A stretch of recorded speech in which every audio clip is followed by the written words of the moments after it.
It's the more insidious, secret partisan behavior of very liberal-dominated newsrooms working at the supposedly impartial. Sunny Hostin, her husband accused of committing federal insurance fraud in a law. Sunny Hostin has once again sparked controversy and made headlines with her bold opinions and personal dramas.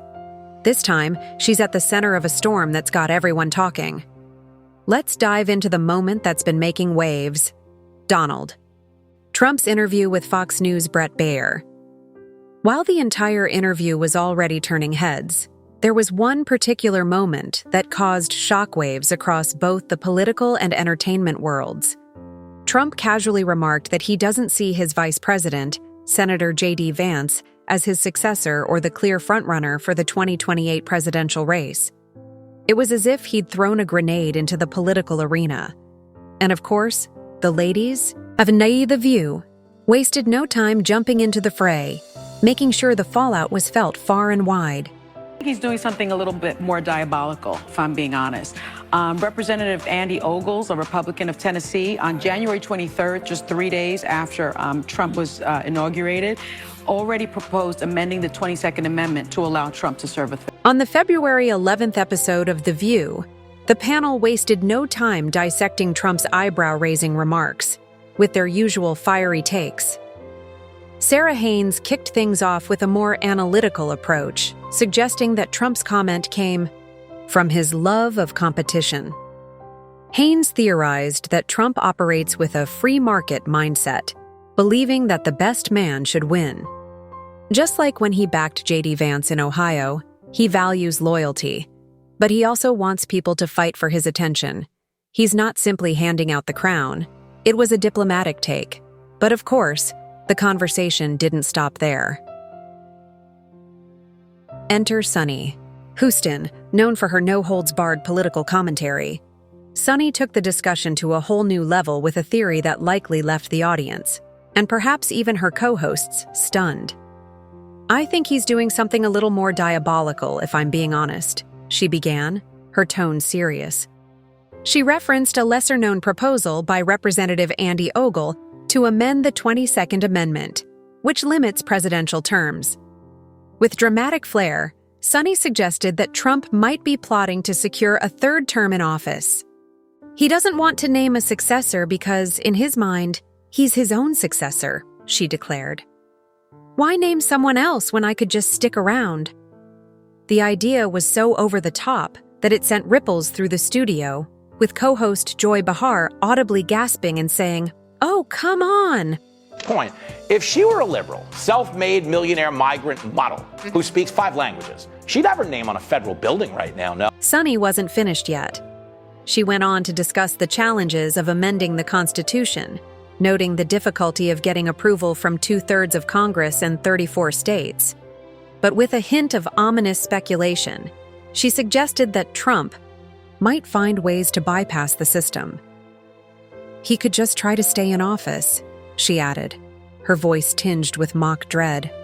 And just like that, the narrative of Trump as a diabolical mastermind, plotting to defy democratic norms, took flight, fueled by Sunny's dramatic delivery. Oh, he was scamming insurance companies from taxi drivers, Uber drivers, and Lyft drivers. He was performing unnecessary surgeries and then providing fraudulent medical services. Not everyone on the panel shared the same dark view, though. Alyssa Farah Griffin, a former Trump insider, stepped in with her own take. She explained that Trump's comments didn't surprise her for 2 key reasons. First, Trump thrives on loyalty. He needs people around him who'll go to great lengths for his approval. Second, once he names a successor, he risks being seen as a lame duck, and that's just not his style.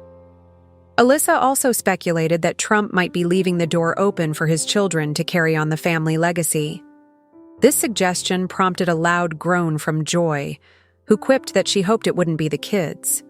The conversation then spiraled into a mix of eye rolls and laughter, but Alyssa delivered one final point that silenced the room for a moment. She stated that the truth is, Trump is a singular force. No one else in the Republican Party, or in American politics for that matter, holds his level of influence. J.D. Vance or anyone else might follow in his footsteps, but none of them will ever be Trump. That's why he hesitates to name a successor. He doesn't want to admit that he's replaceable. A sobering thought, to say the least, as if all that drama wasn't enough for one episode. The conversation soon took a personal turn for Sunny Hostin. While she was speculating about Trump's future moves, her own family was embroiled in a very real and very public scandal. Sunny's husband, Dre Emmanuel Hostin, has found himself at the center of a massive insurance fraud lawsuit that's been making headlines nationwide. The accusations involve fraudulent billing practices and alleged kickbacks tied to surgeries performed through his New York-based orthopedic practice. According to the documents, he knowingly provided fraudulent medical and other healthcare services, including arthroscopic surgery. The lawsuit, filed by American Transit Insurance Company, claims that Emmanuel was involved in a larger scheme with over 180 defendants.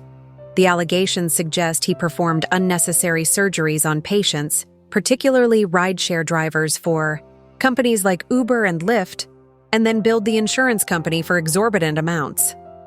The kicker?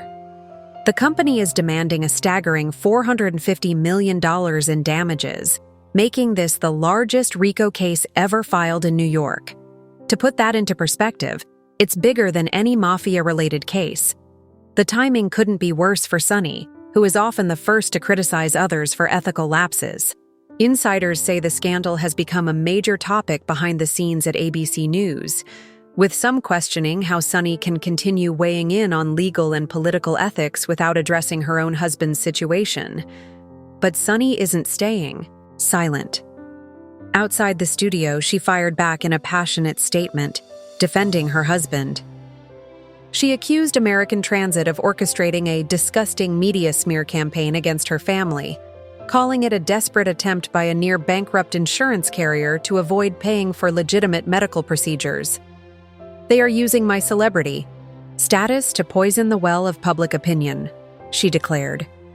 She even hinted at a potential countersuit, demanding that American Transit issue a public apology and pay substantial damages for the emotional distress caused to her family. This is the largest RICO case ever filed in the state of New York. You guys wrap that around your brain. That's bigger than the mafia. Meanwhile, Emmanuel Hostin's legal team is fighting back hard. His attorney, Mark Gagas, has called the lawsuit meritless and accused American Transit of targeting doctors to avoid their financial obligations.